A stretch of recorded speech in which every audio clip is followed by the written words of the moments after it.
Assalamualaikum warahmatullahi wabarakatuh. Selamat datang di Proyek Kelompok 1. Berikut laporan hasil proyek dari Kelompok 1.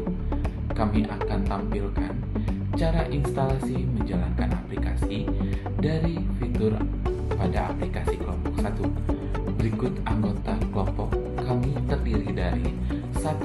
Rio Devandi, 2. Dean Julianus sebagai ketua kelompok, 3. Cantika Dwi Artanti, 4. Muhammad Didin, 5. Yudo Wikatmono, 6. Kifli Vansensius Timbol. Yang akan kami bahas di aplikasi kami yaitu 1. Instalasi aplikasi, 2. Mengubah Python menjadi aplikasi instalasi, 3. Cara menjalankan aplikasi, 4. Demo semua fitur yang tersedia pada aplikasi. Selamat menyaksikan video sebagai berikut.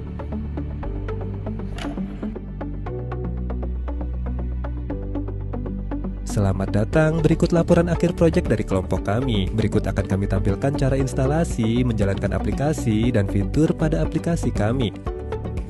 Berikut kelompok kami terdiri dari Rio Devandi, Dean Julianus, Cantika Dwi Artanti, M. Didin, Yudo Wikatmono, dan Kifli Vansensius Timbol. Pembahasan 1. Instalasi aplikasi, 2. Mengubah Python menjadi aplikasi instalasi, 3. Cara menjalankan aplikasi, 4. Demo semua fitur yang tersedia pada aplikasi.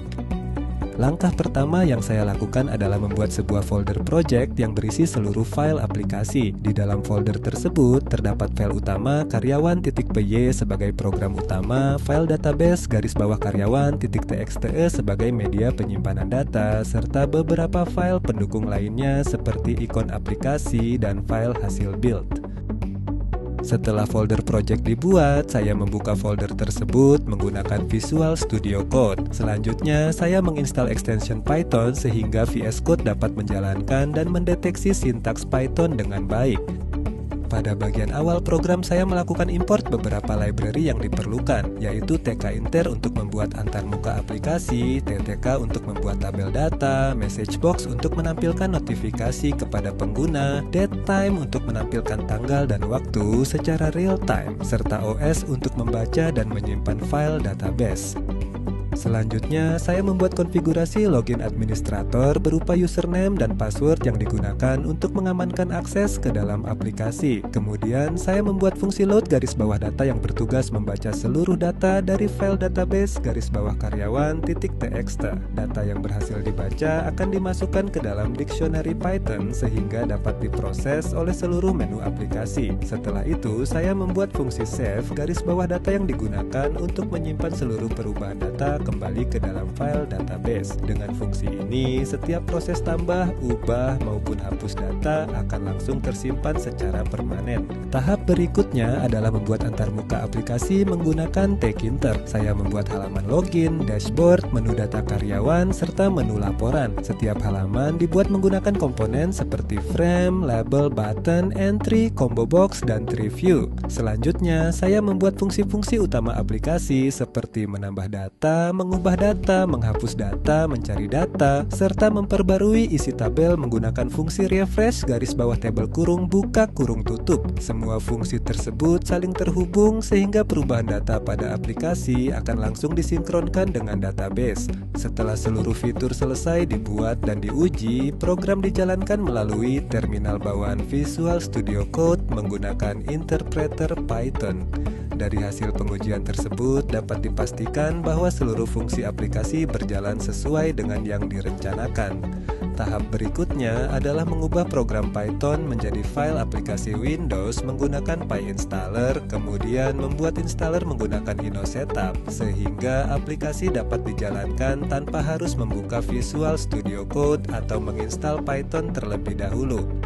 Setelah proses pembuatan program selesai, langkah berikutnya adalah menjalankan aplikasi untuk memastikan seluruh fitur berfungsi dengan baik. Aplikasi ini juga telah dikonversi menjadi file exe menggunakan PyInstaller. Dengan demikian, pengguna tidak perlu membuka Visual Studio Code ataupun menjalankan perintah Python. Pengguna hanya perlu menginstal aplikasi menggunakan installer yang dibuat dengan InnoSetup, kemudian menjalankannya melalui shortcut yang tersedia di desktop atau start menu seperti aplikasi Windows pada umumnya. Pada bagian demonstrasi, saya akan menunjukkan beberapa fungsi utama aplikasi. Pertama, saya melakukan login menggunakan akun administrator. Kedua, saya membuka dashboard untuk melihat statistik data karyawan. Ketiga, saya masuk ke menu data karyawan dan menambahkan data baru. Keempat, saya memperlihatkan bahwa data langsung muncul pada tabel. Kelima, saya menutup aplikasi, kemudian membukanya kembali untuk membuktikan bahwa data tetap tersimpan di dalam database. Keenam, saya mengubah salah satu data karyawan, kemudian menyimpan perubahan tersebut. Ketujuh, saya menghapus salah satu data dan memperlihatkan bahwa data juga terhapus dari database. Terakhir, saya membuka menu laporan untuk menunjukkan bahwa seluruh perubahan yang dilakukan telah tersinkronisasi secara otomatis.